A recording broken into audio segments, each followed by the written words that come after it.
Olá a todos. Hoje de manhã a gente vai ter 3 aulas de pediatria, ainda dentro da neonatologia. A gente vai começar explorando o exame físico, depois problemas neurológicos do prematuro, depois problemas respiratórios e por aí vai. Então, começando pelo exame físico do recém-nascido, a gente começa pela inspeção. Nasceu a criança, já na sala de parto, você pode observar alguma anomalia mais evidente, pode observar gemido, retração, que falam a favor de problema respiratório. E hoje em dia, com o ultrassom obstétrico no nível que está, você já antecipa muitos problemas, principalmente malformações maiores. Mas, se eu for olhar lá atrás, na época que eu fiz residência, uma galáxia muito distante, há muito tempo atrás, me lembro de uma sala de parto quando eu era R1, assim, começando, eu não ia fazer pediatria, decidi em cima da hora, então tinha experiência zero com criança, principalmente em sala de parto, que é uma coisa muito particular da pediatria. E aí, sala de parto, de madrugada, o staff dormindo, o R2 não sei onde estava, aí vai o 2 R1, né, porque não sabem nada, e um potencializa o outro, um dá apoio, pô, é isso aí, vamos nessa.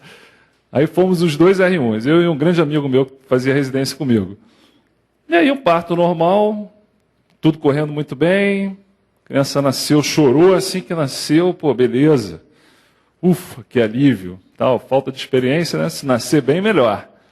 Aí nasceu bem, pega a criança, começa os primeiros cuidados, de repente eu olhei assim, eu falei, caramba, cara, tá faltando um braço aqui, ó. A criança não tinha um antebraço do lado esquerdo. Eu falei, caraca, aí eu falei pro meu amigo, cara, olha isso aqui. Aí o cara, caramba, não tem um braço. E agora, cara? Pô, e era uma época também, outros tempos, em que no serviço público a gestante ia sozinha. Hoje em dia ela tem direito a um acompanhante. Naquela época não tinha. Era ela e ela. Então tinha ela lá tendo a criança e mais nenhum familiar para a gente poder interagir, né? Para fazer uma interface com a gente ali, falar para o familiar, para falar para ela. Enfim, estava a gente com aquela situação ali, a criança sem um braço, sem um antebraço. A mãe não sabia, ninguém sabia, e a gente já sabia. E agora, faz o quê?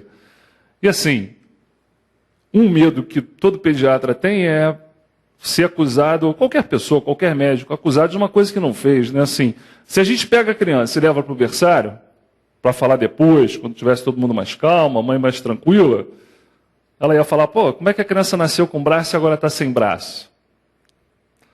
Isso ia parar na justiça. Então, rapidamente a gente pensou, vamos falar logo aqui que já resolve.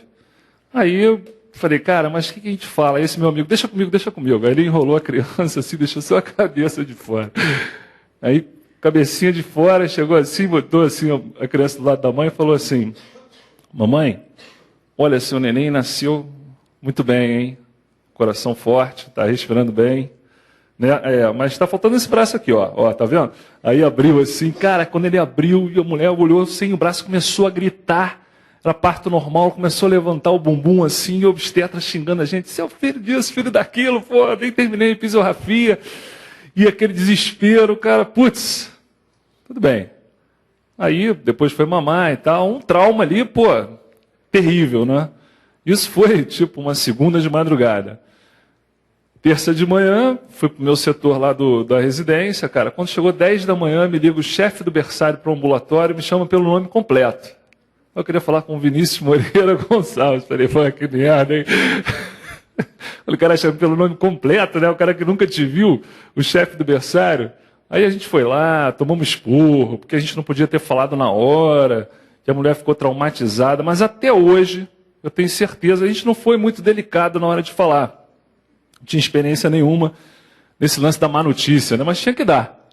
Mas até hoje eu acho que a gente seguiu o caminho certo, que se a gente não fala na hora, cara, até hoje estava respondendo processo na justiça porque arranquei o braço de uma criança no berçário, né? Porque as pessoas enlouquecem, né? Mas enfim, hoje em dia com o ultrassom obstétrico, a gente não se surpreende tanto na sala de parto. A gente já sabe que pode ter uma focomelia, como essa criança, não tinha um braço, enfim, alguns defeitos, principalmente maiores, são evidentes. Se tem o ultrassom obstétrico também, o eco fetal, né? Então, crianças com cardiopatias, muitas vezes o diagnóstico é antes do parto, o que é muito importante. Mas, enfim, seguindo, na inspeção, às vezes você percebe um dedo extranumerário, como esse aqui. O detalhe do dedo extranumerário é que, se não houver tecido ósseo aqui, a resolução é simples. O pessoal amarra uma linhazinha ali, corta o fluxo de sangue, necrose e cai. Mas se tiver osso, aí é o ortopedista. Aí é o momento de operar, ele decide, né? Então isso a gente confirma com um bom raio-x, bom e simples raio-x, que vai definir isso. Então, começando o exame físico, logo depois da inspeção, pode começar por onde você quiser. Eu gosto de começar pela cabeça, que aí eu vou descendo até o pé. Na cabeça, no recém-nascido, é muito comum, embora não seja a regra, a gente observar o caput sucedâneum ou o cefalohematoma, que são problemas parecidos. O caput sucedâneo é a bossa. Você pode falar para mim, isso é bossa nova, isso é muito natural. Vai resolver, é um sangramento, tanto a bossa como o cefalohematoma, eles decorrem de um parto muito trabalhoso, geralmente um parto transvaginal, um parto normal, dito normal, em que a criança demorou a nascer, ficou no canal do parto, forçando muito a cabeça, e aí ela faz um charutinho, assim, que você observa na ectoscopia mesmo, no exame da cabeça, e há uma diferença entre a bossa e o cefalohematoma. Na bossa, o sangramento é subgaleal, ele é sobre o osso, então ele não respeita plano de osso, porque ele não é dentro do osso. Então ele fica por sobre e ele avança sobre os ossos. Então ele não tem um limite bem definido. Essa é a bossa. Num trauma um pouquinho maior, você pode ter uma hemorragia subperióstea. E aí você tem o cefalohematoma. O detalhe do cefalohematoma é que ele é limitado a um osso. Nesse caso aqui, por exemplo, o parietal direito. Porque ele foi debaixo do periósteo, então ele respeita os limites daquele osso. Geralmente o cefalohematoma foi um trauma um pouquinho mais intenso do que a bossa. Mas em termos práticos não faz diferença. Qual é a conduta? Expectante. Qual é o risco? Eu tenho um sangue aqui fora do vaso, extravascular. Ele vai ser consumido, destruído mais precocemente, de uma forma rápida. Vai aumentar a bilirrubina. Então há um risco um pouco maior para essas crianças de uma icterícia um pouco mais intensa e necessidade de fototerapia. Mas esse é o grande mal, digamos assim, que existe. Não é um problema muito importante. É importante a gente conhecer até para tranquilizar a família. No cefalohematoma, quando você palpa, a sensação é como se fosse uma bola de ping-pong, assim, que você aperta e volta. Ele aperta e volta. Tum, tum, tum, tum. Tipo um craniotabes. Mas, enfim, um problema comum no parto transvaginal, principalmente parto prolongado, mas que tem resolução espontânea, não tem que fazer nada. No exame da boca e do palato, é importante observar se há alguma fenda palatina. Essa está muito clara que há, mas pode acontecer dele ter uma fenda submucosa, ou uma fenda só lá no palato mole. Então é importante ou você olhar com abaixador de língua, ou até passar o dedo e sentir, para ver se não tem uma fenda lá no fundo. Porque se houver fenda, na hora da amamentação, a criança vai ter um refluxo, uma incontinência, e o leite vai voltar pelo nariz. E aí você tem algumas próteses que colocam para amamentar. Não impede a amamentação, mas você tem que estar atento para botar um suporte para conseguir mamar. E esse garotinho aqui, ele está desconfiado? Não, ele não está desconfiado de nada. Ele não cismou com você, não. É porque ele tem um torcicolo congênito. Provavelmente, pela posição intraútero viciosa, houve uma lesão muscular e ele nasce com torcicolo. Como é que trata? Geralmente fisioterapia. Tem os exercícios de fisioterapia, mexe para lá, mexe sim e não, sim e não, sim e não. E se não resolver, vai haver necessidade de mexer no músculo. Mas isso geralmente só com 1 ano de idade e a maioria vai resolver espontaneamente. Um tratamento conservador, melhor dizendo. E aí uma pergunta interessante aqui. O torcicolo congênito, ele tem associação, ele pode ter associação com outras alterações da coluna cervical, raramente, e mais raramente ainda com outras alterações clínicas. A pergunta aqui se refere a isso, uma pergunta bem atual, de 2015. O neonato apresentando torcicolo congênito pode ter associação de outras deformidades, como alteração da coluna cervical. Isso é um problema. Então, no neonato com torcicolo que não está respondendo ao tratamento, o raio-x cervical torna-se uma necessidade. Mas não é obrigatório no início, que a maioria não tem problema. É só quando você não vê resposta ao tratamento clínico, fisioterápico. Mas além dessa alteração na coluna cervical, além dessa associação, deve-se pesquisar mais o quê? Rim único, artrogripose, cardiopatia congênita, osteogênese imperfeita ou displasia congênita do quadril. Uma doença que está associada com torcicolo congênito é a displasia congênita do quadril, letra E.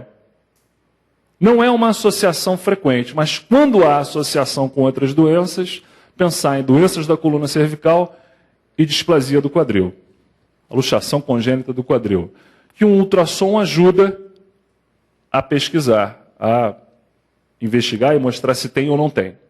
Ainda na região cervical, você pode ter uma formação que é um cisto branquial e que se resolve cirurgicamente. Geralmente essa criança tem diagnóstico intraútero pelo ultrassom.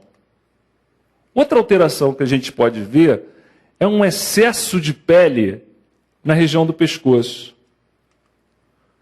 Isso pode ser visto em qual síndrome? Esse excesso de pele, como se fosse uma asa aqui, ao lado do pescoço. Pode ser visto na síndrome de Turner. Aonde também acontece, além desse excesso de pele no pescoço, edema de pés. Então, uma criança com excesso de pele no pescoço, edema de pés, pode ter uma síndrome de Turner, que é o 45X0.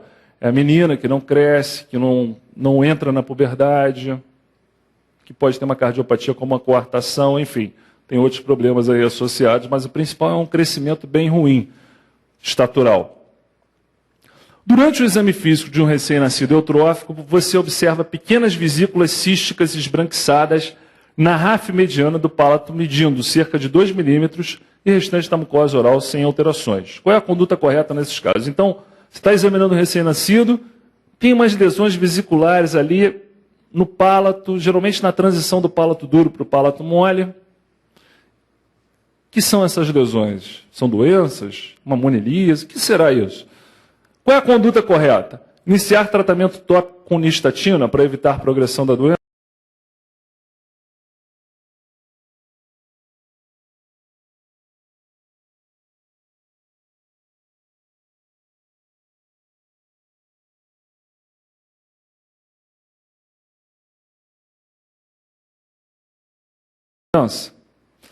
Iniciar tratamento com antibiótico oral devido à faixa etária, encaminhar para o odontopediatra, solicitar perfil lipídico, pois tais vesículas apresentam conteúdo rico em gordura?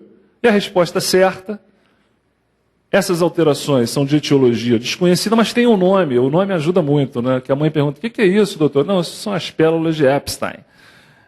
Não é necessário nenhuma conduta, pois se trata das pérolas de Epstein. É exatamente isso aqui, ó, que a mãe às vezes consegue ver quando a criança chora.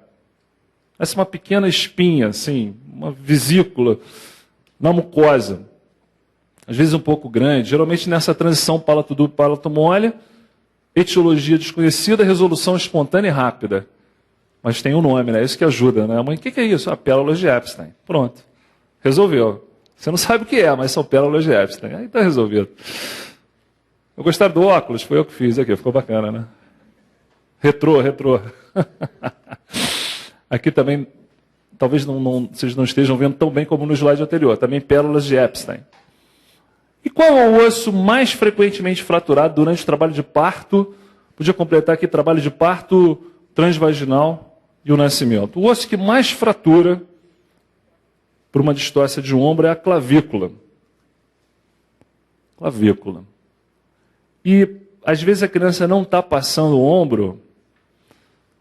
E para evitar uma lesão mais grave, qual é a lesão mais grave que pode haver? O obstetra está lá, saiu a cabeça. Saiu a cabeça, é parto normal. Não tem mais jeito de voltar para cima, para a via alta. Vai ter que sair por baixo. Só que às vezes o ombro, não passa. O normal é passar. A criança fica de lado, vem um ombro e vem o outro. Você tira a criança com certa facilidade. Mas às vezes não passa. E aquela tentativa, o que é recomendado lá na obstetrícia, o Fábio pode falar sobre isso muito melhor que eu, é você fazer movimentos sem muita força. Mas na hora do horror lá, não deve ser muito incomum a pessoa começar a puxar com mais força. E nessa de puxar com muita força, você pode ter uma lesão de plexo braquial, às vezes definitiva, às vezes um rompimento do plexo braquial, levando uma paralisia obstétrica completa do membro superior daquele lado. Então é um problema grave.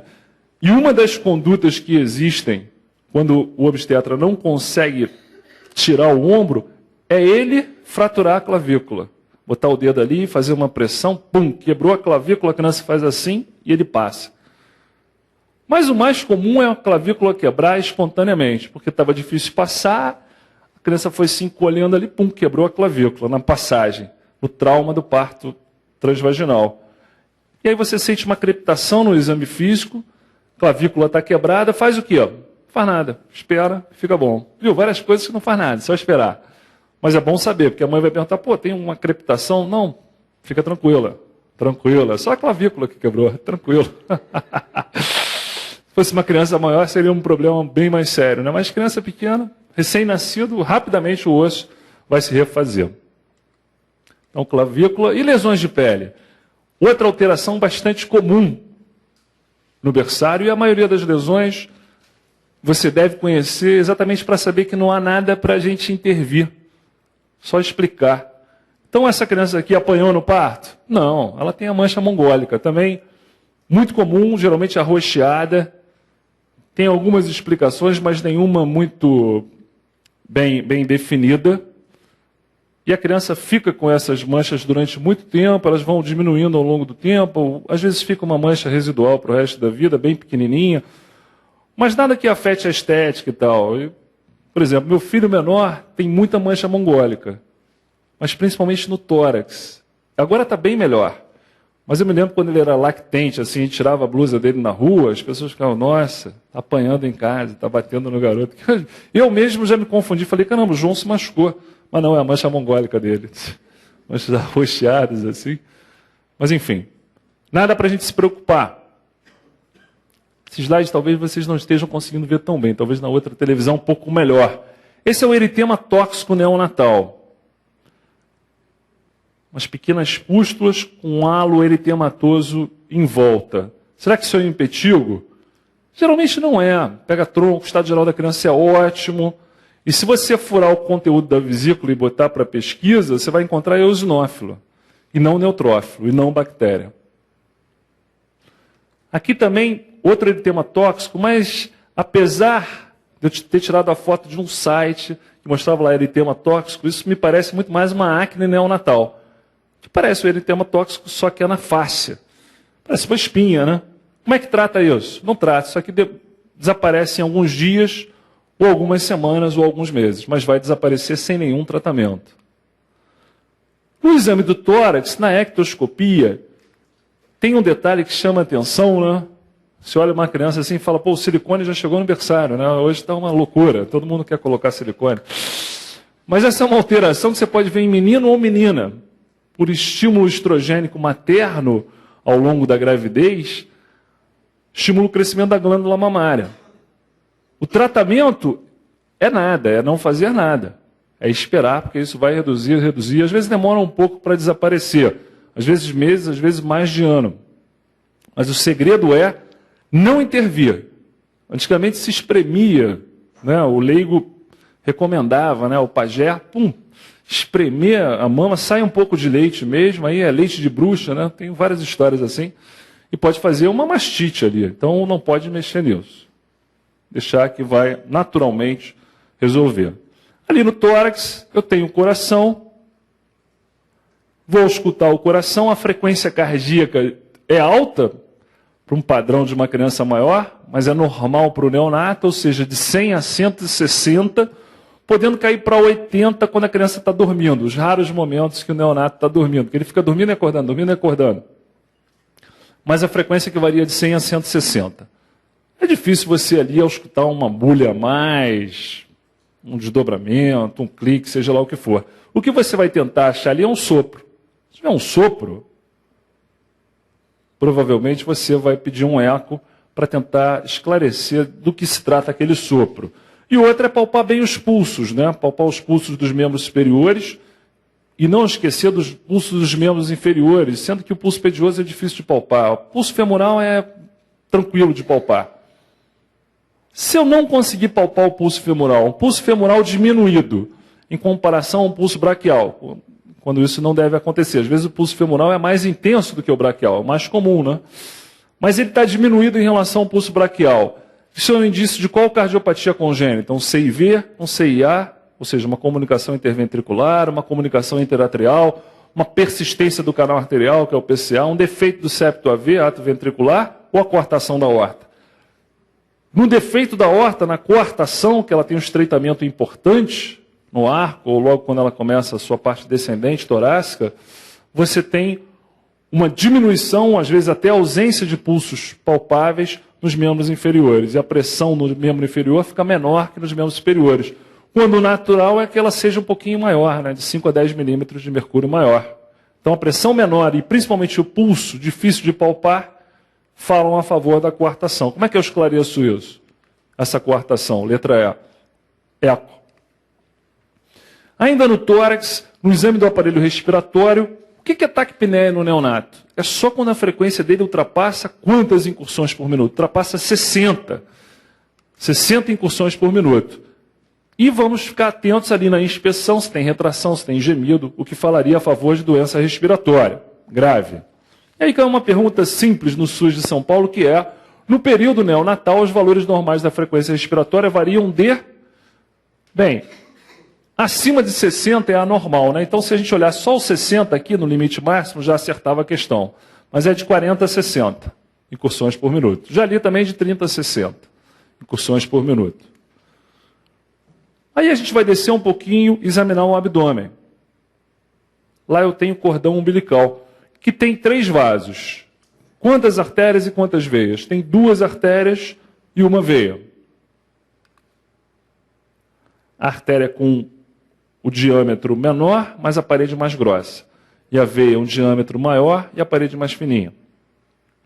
E eu palpo o abdômen, procurando visceromegalias e principalmente massas. Se eu achar uma massa abdominal no recém-nascido, ela está associada com o quê? Com uma neoplasia como neuroblastoma, com uma alteração renal, uma má formação, uma hidronefrose, um rim multicístico ou displásico, com um tumor de Wilms, ou um hemangioma hepático. Tudo isso pode acontecer. Uma massa no recém-nascido pode ser qualquer uma dessas. Mas quando eu vejo no recém-nascido uma massa abdominal, eu tenho que pensar primeiro em uma má formação renal. Então a resposta certa aqui é a hidronefrose, ou rim multicístico, ou rim displásico. Se a criança fosse maior, não é mais um recém-nascido. Detectei uma massa abdominal num lactente de 3 meses. Qual é a minha primeira hipótese? Neuroblastoma. Uma massa abdominal no pré-escolar, 3 anos, tumor de Wilms. Então, no neonato especificamente, pensar primeiro na má formação, antes de pensar em neoplasia. Aí a gente desce mais um pouquinho e tem o exame do quadril, que é interessante porque você vai tentar afastar a luxação congênita do quadril, que é mais comum quando a criança, por exemplo, é muito grande para o útero. A criança é grande para a idade gestacional, tem um risco maior. Principalmente se ela for pélvica, principalmente se ela for menina. Pélvico menino, tem muita gente que advoga partir direto para o ultrassom, mesmo que o exame físico seja normal. O exame físico vai me ajudar a pensar numa luxação congênita do quadril. Como é feito esse exame? Eu tenho a manobra de Barlow e de Ortolani. Barlow, eu seguro uma das pernas, contém uma das pernas, a outra eu dobro, e essa que eu dobrei, eu vou girar. Recém-nascido está aqui, ó, perninha para cá, cabeça para lá. Segurei a perna dele aqui dobrada, girei para dentro, para dentro. Dessa forma, eu posso sentir um clique na articulação, que é o desencaixe da articulação do fêmur lá do acetábulo. Ele sai do acetábulo, faz um clique. E aí no Ortolani, é a manobra contrária. Eu seguro as 2 pernas e giro para fora, e não para dentro como no Barlow. Eu giro para fora e eu encaixo a articulação de volta. O importante é que eu sinto um clique ali. Um clique de osso sobre osso ali. Ou saindo da articulação ou entrando. E aí, isso me sugere uma luxação congênita. Como é que eu confirmo? Ultrassom. Geralmente o tratamento é conservador. Um monte de fralda, enfim. Aí tem um caminho ortopédico para ser seguido. E aí a gente desce mais um pouquinho nos membros inferiores. Vou olhar o pezinho, vou olhar edema e tudo mais, mas vou olhar o pé e eu posso ter uma alteração que é o pé torto congênito, que deve ser diferenciado com a posição viciosa intraútero. Na posição viciosa intraútero, o pezinho está para dentro, mas eu consigo voltar ele para o lugar, de forma passiva. Eu vou lá e mexo e eu consigo botar o pé dele no lugar de volta. Eu consigo apoiar o bebê sobre uma superfície plana e o pé ficar retinho. No pé torto congênito, eu não consigo fazer isso. O pé não sai daquela posição. O pessoal chama de entaco de golfe. Provavelmente aqui, esse vai para o ortopedista e há uma chance muito grande de precisar de um tratamento cirúrgico. Não é obrigatório, mas um tratamento cruento, muitas vezes cirúrgico, muitas vezes é necessário. Aí já é um caminho ortopédico. O importante para o pediatra é fazer o diagnóstico. E depois ele vai encaminhar para a ortopedia. Mas o mais comum é criança, principalmente pélvica ou criança grande para a idade gestacional, que a casa ficou pequena, né? Ele nasceu encolhido ali e o pé para dentro. Mas ele volta naturalmente, você mexendo. Não vamos nos esquecer da região lombar, né? Onde eu posso ter, por exemplo, uma meningomielocele, que é uma emergência médica. Meningo passa a medula. Meningomielocele passa, quer dizer, meningomielocele passa a medula também. E meningo só passa a meninge. Então, meningocele passou a meninge. Meningomielocele passou também a medula. Passou a medula exposta, eu tenho um grande risco de lesão. Então, é um paciente que eu vou cobrir aquilo ali com compressa de soro fisiológico e chamar o neurocirurgião assim, imediatamente, porque vai ter que ter uma intervenção ali. Eu posso ter uma reentrância também aqui próxima do cóccix, que a gente chama de dimple, que pode sugerir uma espinha bífida, que aí o raio-x vai me ajudar a mostrar um exame de imagem mais detalhado. Mas então o exame da região lombar é importante. Esse é um teratoma sacrococcígeo, um megatumor na região sacra, um tumor benigno, mas que merece uma cirurgia, né? Vai ter que fazer uma cirurgia grande aí. Outro detalhe que a gente não pode deixar escapar no exame do recém-nascido é o exame do ânus. O ânus tem que ser perfurado. Normalmente, um recém-nascido a termo elimina a mecônio nas primeiras 12 horas de vida. Alguns demoram um pouco mais. Se eu esperar até 48 horas, 99% dos recém-nascidos a termo e 95% dos pré-termos já eliminaram o mecônio. Mas passou de 24 horas sem eliminar mecônio, eu já vou ficar mais atento. O mais comum é nas primeiras 12 horas, vamos estender até 24. Passou de 24 a 36, eu já tenho que ficar atento. Passou de 48 horas, é alguma anormalidade. Então eu posso ter um problema no intestino, eu posso ter um ríspron, posso. Uma ausência de gânglios ali na parte terminal do intestino, que impede a boa peristalse. Mas eu posso ter um problema mais simples de ser observado, que é a imperfuração anal. A gente já atendeu lá no hospital criança de 5 dias de vida, chegou com uma distensão abdominal terrível, o diagnóstico era uma massa abdominal a esclarecer, que era mecônio, que não tinha sido eliminado, e quando a gente foi examinar, tiramos a fralda, estava lá, o ânus imperfurado. Ou seja, teve alta sem terem visto uma coisa simples, se o ânus está perfurado ou não. Aí a gente chega na genitália. Genitália a gente define, a genitália é masculina, normal. Menino tem o pênis e tem os testículos. Um menino assim, que tem uma hipospádia e não tem testículo, há que se pensar que ele pode não ser um menino. Parece um menino, não parece? Mas não é. Esse paciente aqui é um paciente com hiperplasia congênita da suprarrenal. A suprarrenal tem defeitos enzimáticos, não consegue produzir glicocorticoide nem mineralocorticoide, então toda a produção dela se desvia para hormônios sexuais secundários. E aí você tem uma virilização da menina. No menino ele aumenta o tamanho do pênis. E aí acaba não chamando muito a atenção da família. mas vai ter os mesmos problemas de deficiência de mineralocorticoide e glicocorticoide, que são da deficiência do glicocorticoide, uma hipoglicemia, do mineralocorticoide, da aldosterona, que retém sódio e excreta potássio. Se você não tem quem retenha sódio e excrete potássio, você vai ter hiponatremia e hipercalemia. E são crianças com perda de sódio grande pela urina, síndromes perdedoras de sal, que desidratam com muita facilidade. Então, está na dúvida, menino tem que ter o testículo na bolsa, com exceção dos prematuros. E a termo, o testículo tem que estar na bolsa. Ah, mas não existe a criptorquidia? Existe. Mas vamos pensar nisso como exceção. Eu só vou liberar o laudo de que é menino se tiver o testículo ali na bolsa. Senão, genitália ambígua. Vamos partir para algum exame, cromatina sexual, por exemplo, para definir se é menino ou menina. Porque eu posso estar diante de uma hiperplasia congênita da suprarrenal. Como já aconteceu em uma ocasião, a gente internar um menino, chamava João, me lembro disso, menino chamado João, de 3 meses de idade, que teve uma diarreia não muito importante, mas uma desidratação gravíssima.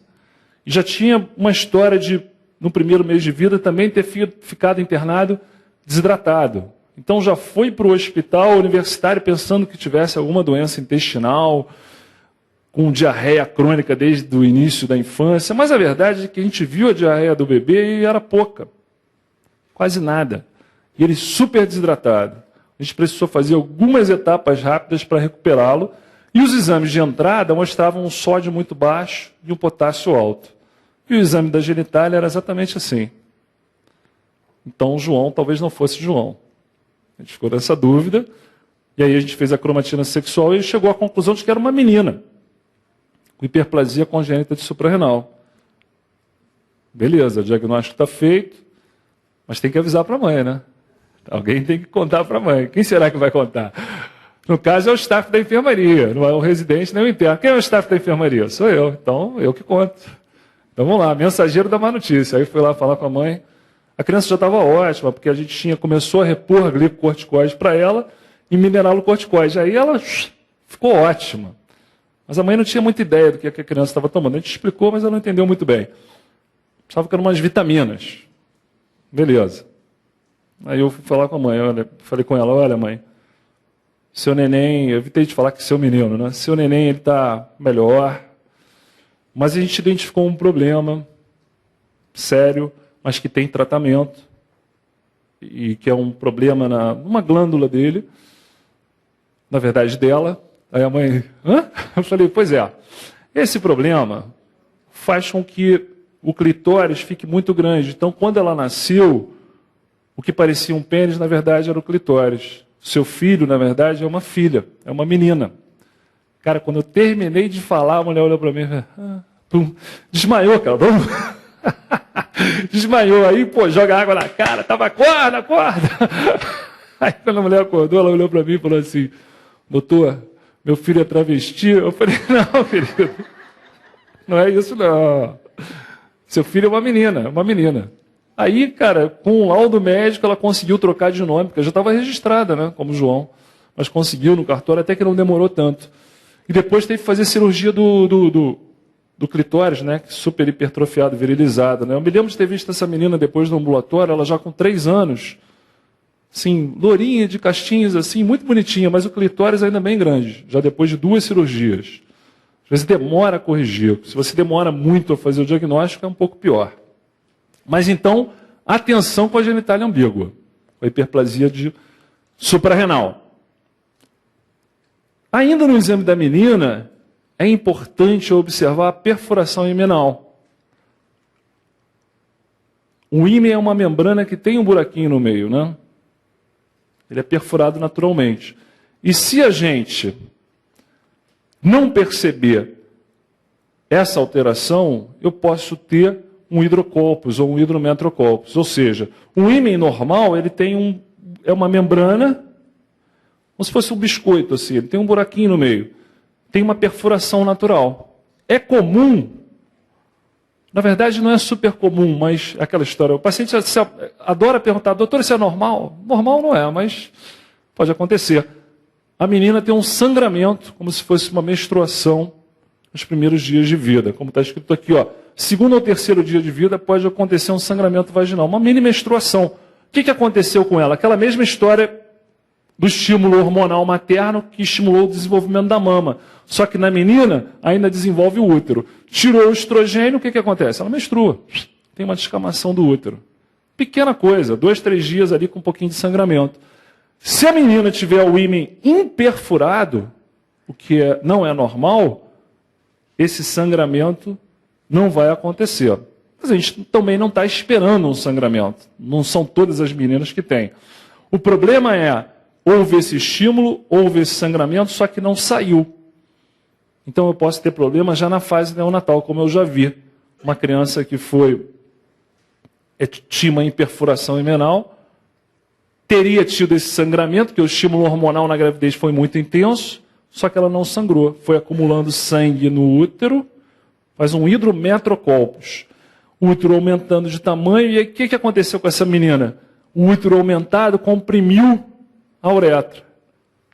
E aí a bexiga começou a encher sem parar, havia uma dificuldade para urinar, isso levou a uma hidronefrose, e ela chegou no hospital com 1 mês de vida, isso aconteceu mês passado, uma massa abdominal que vinha até aqui, o apêndice tifoide.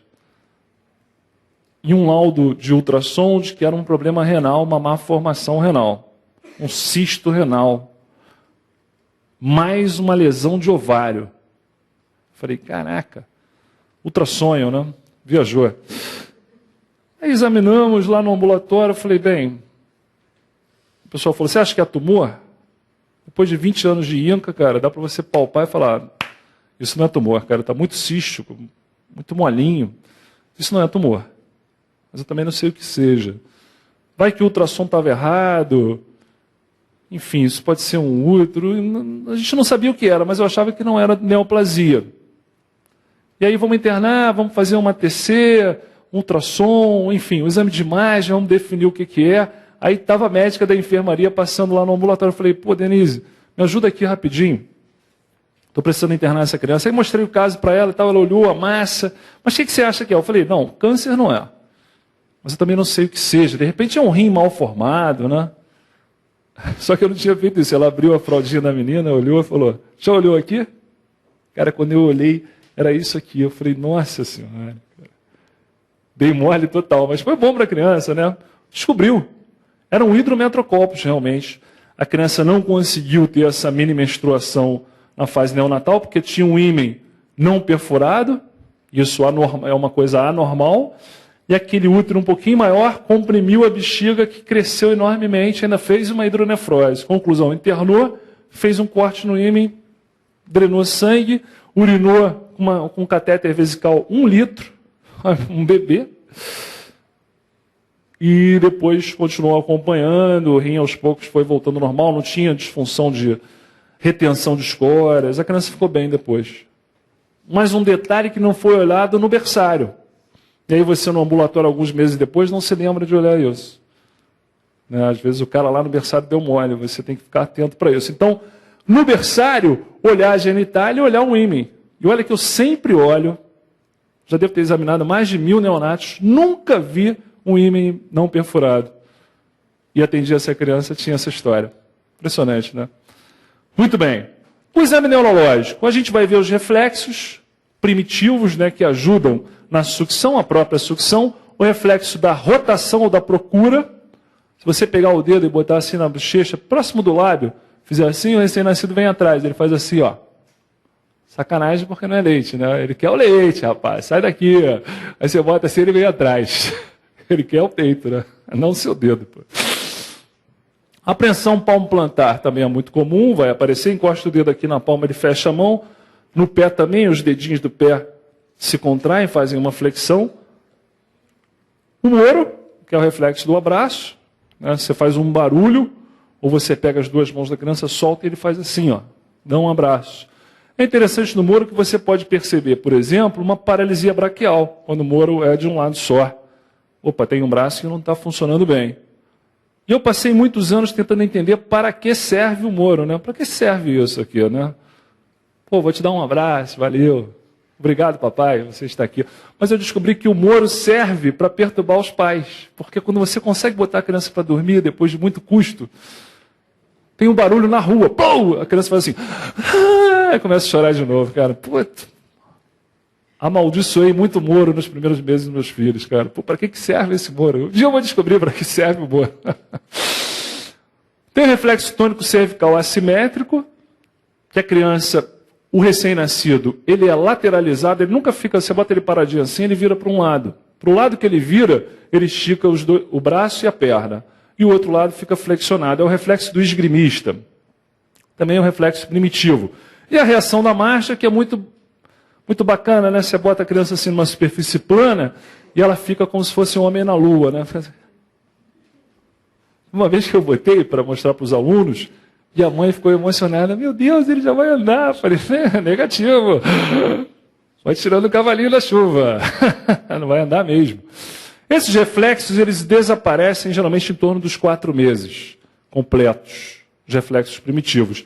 Sendo que a exceção é a apreensão plantar, que fica ao longo dos primeiros meses, geralmente até uns 9 meses.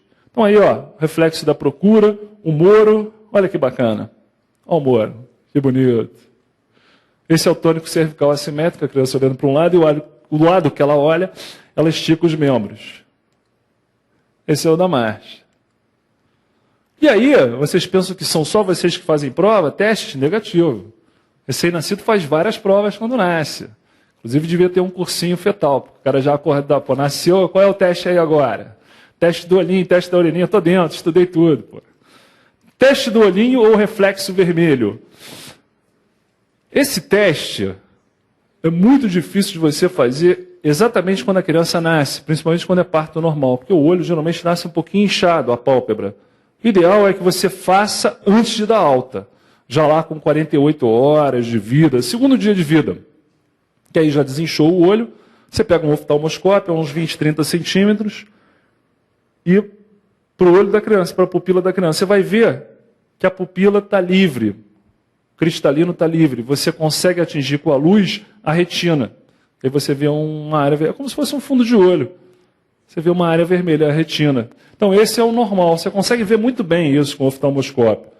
E às vezes você fica um pouco na dúvida e às vezes você tem certeza que há uma opacificação do cristalino. A luz não passa. Uma catarata congênita, uma outra má formação, uma neoplasia, enfim. Tem opções aí. E aí você encaminha para o oftalmologista. Esse é um exame aqui, uma foto da Secretaria de Saúde aqui de São Paulo. Aqui, ó, esse dá para ver bem, né? Tá vendo? Catarata congênita. Aí a gente tem o teste do coraçãozinho. Olha só que beleza. O teste do coraçãozinho foi pedido, solicitado e desenvolvido pelo setor de cardiologia da pediatria, e a SBP encampou o exame, recomenda, é obrigatório. É um teste não invasivo com oxímetro de pulso, que você faz depois de 24 horas de vida, ou seja, entre 24 e 48 horas, e o objetivo é uma triagem de alguma cardiopatia. Ver se essa criança satura mal. Então, saturou acima de 95, 96, está bonito. E você faz no membro superior direito e 2 membros inferiores. Beleza, isso é desde 2011. Então, o que eu espero é que a saturação seja, no mínimo, 95%. E que, se houver alguma diferença entre o membro superior e o membro inferior, que ela não seja igual ou superior a 3%. Ou seja, no máximo 2% de diferença. É 98 em cima e 96 embaixo. Está ótimo. Mas se for 98 em cima, 95 embaixo, opa, 3% de diferença já é muito entre um membro superior e o membro inferior. E abaixo de 95 é sempre ruim, independente do membro. Se acontecer de estar alterado, você espera, toma uma água, toma um café e tal. 1 hora depois você repete o exame. Se continuar alterado, você vai pedir um eco antes de dar alta para essa criança. Porque esse exame não define nenhuma cardiopatia. É só uma triagem para depois você partir para um exame mais específico, que é o ecocardiograma. Aí tem o teste da orelhinha, hein? Teste da orelhinha. Que é um teste para você observar as emissões otoacústicas evocadas. Bacana, né? Olha a alegria da criança fazendo o exame, olha só. Bota um negocinho ali. se é um barulho que você não ouve, né, você fica olhando ali, não ouve nada, e ficam mexendo assim, um visor com uma setinha mexendo. Aí você olha, não entende nada, e a fono fala, está tudo ok. Ah, beleza, então está tudo ok. E esse teste da orelhinha, ele pode ser feito desde o nascimento até os 3 meses de idade. E aí eu me lembro assim, na época que a minha filha nasceu, esse teste estava chegando, uma moda. Eu sempre acho que tem um pouco de moda nessa história. Aí ofereceram já no berçário, quer fazer o teste da orelhinha? Eu falei, é de graça? Não, tem que pagar. Eu falei, então não quero. Porque, pô, o plano de saúde, você paga plano de saúde para quê, né? Tem que ter, quase nunca uso. Então vou usar, tenho 3 meses para usar. Aí minha mulher ficou estressadaça. Ela não quis fazer o teste da orelhinha, muquirana. Eu falei, pô, depois a gente faz. Pô, não, mas não fez o teste da orelhinha e não sei o quê. Aí eu fiz assim, ó, pau, bem forte. Aí a minha filha fez assim, tá maluco? Eu falei, ó, ouve bem. Tá vendo, ó? Teste da orelhinha. Depois eu levei lá na fono, deu um trabalho, tive que ir lá na fono fazer. É tudo normal. Eu falei, como eu imaginava, né? Pá! Então eu sei fazer o teste da orelhinha, pô, só dar uma palmada, né? Funciona. No ar. Mas até os 3 meses. Agora, preste atenção nessa pergunta. Que medicação está sendo usada nesta criança e que levou à mudança de sua face? Vitamina A, antes e depois. Hormônio tireoidiano, Ritalina, ou a criança da figura A não é a mesma da figura B, é uma pegadinha, né? Essa é uma foto do Nelson que mostra uma criança com hipotireoidismo congênito. Olha que diferença. A criança com um olhar vago, abobado, uma língua muito grande. Na foto não dá para perceber, mas uma pele muito espessa, sudoreica. E aqui não, uma criança com um olhar vivo, já a língua de tamanho normal, completamente diferente, né? A falta que faz o hormônio tireoidiano quando ele não é produzido de forma adequada. A maioria das pessoas o terá. Mas quando não o tem, quando nasce, isso pode gerar o que a gente chama de cretinismo, que é um déficit intelectual gravíssimo e que é difícil de reverter. Então o diagnóstico tem que ser precoce. Para isso, tem mais um teste, o teste do pezinho, né? Que é o Programa Nacional de Triagem Neonatal, que vai detectar as seguintes doenças. Ele começou humilde, né? Mostrou uma casinha lá longe, que era a fenilcetonúria e o hipotireoidismo congênito. Aí ele foi crescendo, e aí entrou no teste do pezinho as doenças falciformes e outras hemoglobinopatias. E aí depois entrou a fibrose cística, aí a casa com cobertura e tal, tranquilo. Então esse teste, ele foi implementado, houve uma programação em fases. Fase 1, 2, 3 e agora 4. Qual é a ideia das fases? A fase 1 é só fenilcetonúria e hipotireoidismo congênito. Então, isso tem mais de 10 anos, quando foi criado o programa nacional. A ideia era, até o ano tal, todos os municípios do Brasil têm que fazer a fase 1. Aí depois vem a fase 2. Além, a fase atual sempre engloba a anterior. Então a fase 2 é a fase 1, fenilcetonúria mais hipotireoidismo, mais as hemoglobinopatias, incluindo aí destaque para a doença falciforme, que é a principal doença hereditária no Brasil. Então, já pegou esses. E aí a ideia era, até o ano tal, isso já foi atingido. Todos os municípios farão a fase 2. Aí veio a fase 3, fibrose cística. Então, todos os anteriores, mais fibrose cística. Até a mesma ideia. Até o ano tal. Então, fase 3 também já foi atingida. E agora chegou a fase 4, que além da fibrose cística também entra deficiência de biotinidase e hiperplasia adrenal congênita. Lembra da hiperplasia que a gente falou agora? É interessante descobrir precocemente, né? Para a gente não ter uma desidratação grave nos primeiros meses de vida, principalmente menino. Porque o menino não fica virilizado, ele já é menino, né? Ele fica com o pênis um pouco maior, mas para a família está tudo ótimo, tranquilo, machão, e aí não se preocupa com isso. E aí vem o problema. Então, a fase 4, além de fenilcetonúria, hipotireoidismo, hemoglobinopatia, fibrose cística, também deficiência de biotinidase, hiperplasia adrenal congênita. Até bem pouco tempo, quem já fazia a fase 4 era aqui, o município de São Paulo. Eu não sei como é que está o Brasil como um todo. Até bem pouco tempo que eu falo é ano passado. Então, possa ser que isso tenha evoluído aí para outros municípios. A ideia é essa, que todo o Brasil faça em algum momento. Aí vem a fase 5, depois não sei o que eles estão pensando. Então, o Programa Nacional de Triagem Neonatal, recentemente, isso em 2014, foi dito recentemente, incluiu a triagem para hiperplasia adrenal congênita por deficiência da 21-hidroxilase. Era a fase 4, né? Entre as doenças a serem pesquisadas no teste do pezinho.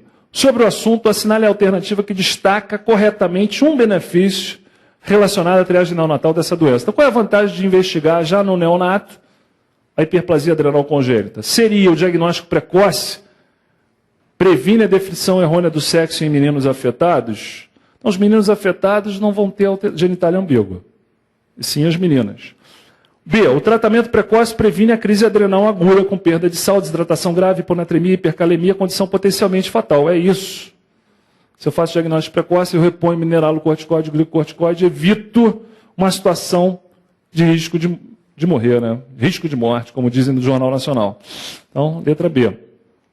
C, o diagnóstico precoce possibilita o tratamento cirúrgico nos primeiros dias de vida. Não, não vai chegar a tanto.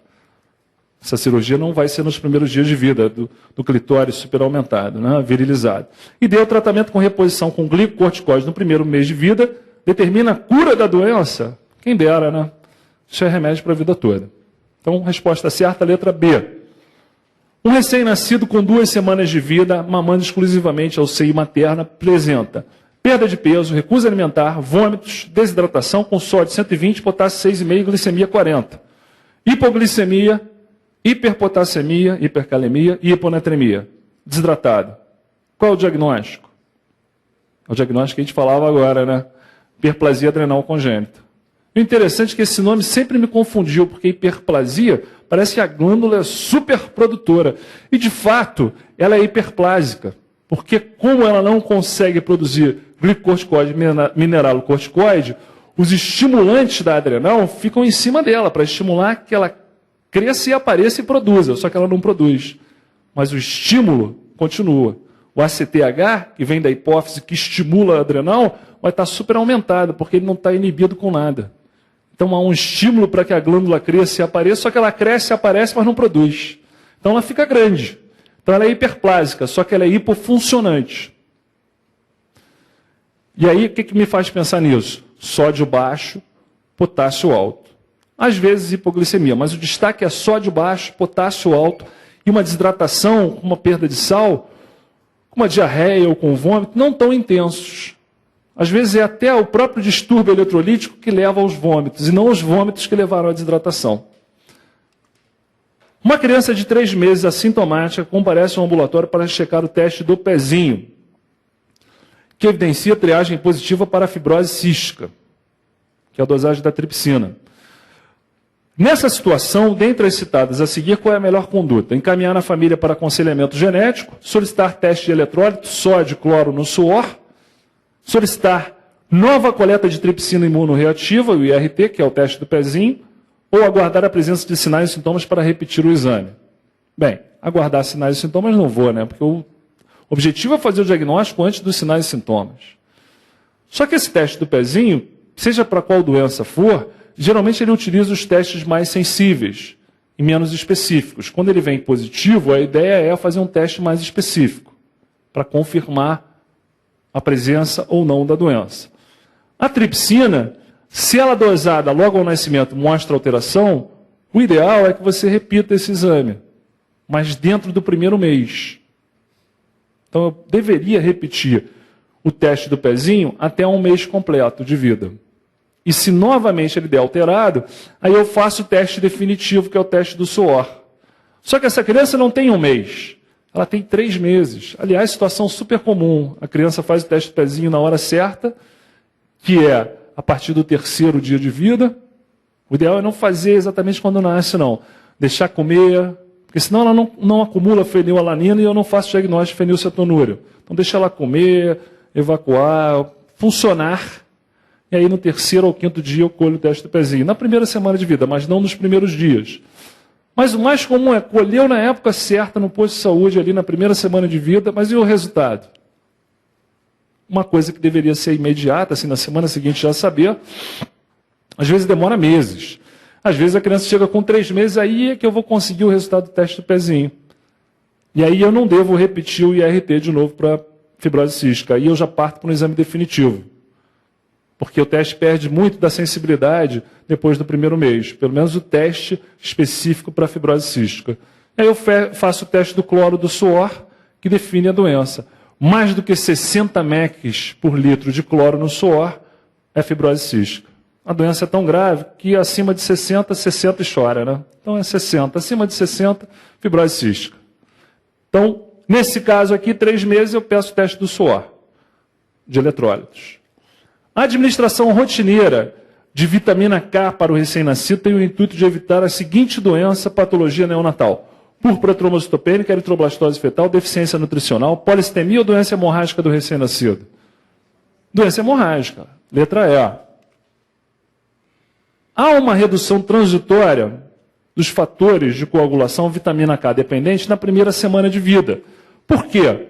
Porque a mãe tem pouca vitamina K livre para passar para o feto ao longo da gravidez. O leite materno tem pouca vitamina K. Então também o aleitamento materno não vai ajudar. E para produzir a vitamina K, há necessidade de uma flora bacteriana. E o bebê nasce sem nenhuma bactéria no intestino. Depois que ele nasce autoclavado, né? Depois é que começam a aparecer as bactérias. Então, até começar a produção de vitamina K por ele próprio, demora alguns dias. E essa deficiência de vitamina K leva à redução dos fatores de coagulação K-dependentes, e isso pode provocar a doença hemorrágica do recém-nascido. Como preveni-la? Fazendo a vitamina K 1 mg intramuscular ao nascimento. Se a mãe usou fenobarbital ou fenitoína por epilepsia durante a gravidez, essas drogas, esses medicamentos também atrapalham o metabolismo da vitamina K. São crianças de maior risco ainda de doença hemorrágica. Então, prevenção, 1 mg intramuscular, independente se é a termo ou pré-termo, a dose é igual. E se começou a sangrar, aí eu não vou fazer intramuscular, senão vou fazer um hematoma enorme no músculo. Aí eu faço venoso numa dose um pouquinho maior, de 1 a 5, e a resposta terapêutica prova que o diagnóstico estava certo. Porque a criança para de sangrar. Um recém-nascido de parto domiciliar, realizado por parteira, foi trazido ao pronto-socorro com 3 dias de vida por apresentar vômitos e evacuação com sangue vivo. A mãe relata que a criança nasceu chorando forte e está em aleitamento materno com boa aceitação. Mãe ígida, sem uso de medicação, exame físico do recém-nascido, bom estado geral e ativo. A etiologia do diagnóstico de doença hemorrágica do recém-nascido é: tudo isso aqui para perguntar, o que provoca a doença hemorrágica do recém-nascido? É deficiência de vitamina K materna durante o pré-natal? Não. A mãe pode ter vitamina K normal, mas a doença do recém-nascido hemorrágica pode acontecer. Insuficiência hepática? Não, ele não tem insuficiência hepática. Incompatibilidade? Também não. Deficiência de vitamina K do recém-nascido? Sim, é isso que provoca a doença hemorrágica, a letra D. É uma deficiência transitória, mas é a causa. Letra D. Recém-nascido a termo, com 4 horas de vida, apresenta 3 episódios de vômito de conteúdo sanguinolento. O exame físico sem anormalidade. Qual é o melhor teste diagnóstico para ser realizado nessa situação? Então, você tem uma criança a termo, bem, que com 4 horas de vida está vomitando sangue. Será que ela está com uma hemorragia digestiva? Ou será que ela engoliu sangue no parto? Grande possibilidade, né? Vamos pensar sempre no mais tranquilo, no melhor. Melhor para todos. Melhor para a criança, melhor para o médico. Então, qual o exame que eu faço que identifica isso? Um hematócrito ajudaria, pode ter uma anemia, mas não é a resposta certa. O teste APT, endoscopia, ultrassom ou radiografia simples de abdômen. O teste APT é um teste que eu faço com sangue que foi vomitado ou que saiu pelas fezes. O que o teste APT faz? Ele mistura aquele sangue com álcali, qualquer hidróxido da vida, um álcali qualquer. A hemoglobina fetal, que predomina no neonato, ela é álcali resistente. Então, quando você mistura com álcali, nada acontece. Quando é a hemoglobina da mãe, ou seja, aquele sangue que saiu do bebê, é porque ele engoliu no parto e vomitou de volta, ou evacuou de volta, eliminou. Se o sangue for materno, a hemoglobina A, ela é álcali sensível. Misturei com álcali, ela muda de cor. Então vai ter uma reação positiva. Quando tem uma reação positiva, é muito positivo, porque o teste APT positivo, o sangramento não é do bebê, graças a Deus. Pô, está resolvido o problema. Então é teste APT. Então é a síndrome do sangue deglutido. Sangue materno, sangue da criança. O teste APT vai diferenciar. A hemoglobina fetal é álcool resistente. Misturou com álcool, nada acontece. Então, quando nada acontece, é ruim, né? Porque o recém-nascido está sangrando. Aí é complicado. Recém-nascido de parto operatório a termo apresenta nas primeiras horas de vida 3 episódios de vômito com conteúdo sanguinolento. Exames complementares. Hematócrito 52, está ótimo. Tempo de protrombina 18 segundos, está normal. E mesmo que a gente não lembre que 18 segundos é normal, APT positivo. APT positivo misturou com álcool aquele sangue que ele vomitou e nada, quer dizer, e alterou. Se alterou, a hemoglobina é A, hemoglobina materna. Ele engoliu o sangue. Então, qual é a nossa hipótese diagnóstica? Úlcera, gastrite, sangue deglutido, doença hemorrágica ou enterocolite? Sangue deglutido. Engoliu o sangue da mãe. Teste APT positivo. Hemoglobina A misturou com álcool e mudou de cor. Teste positivo, engoliu o sangue da mãe, pode continuar vomitando à vontade, tranquilão, e a gente vai parar 10 minutinhos, fazer um lanchinho e já volta.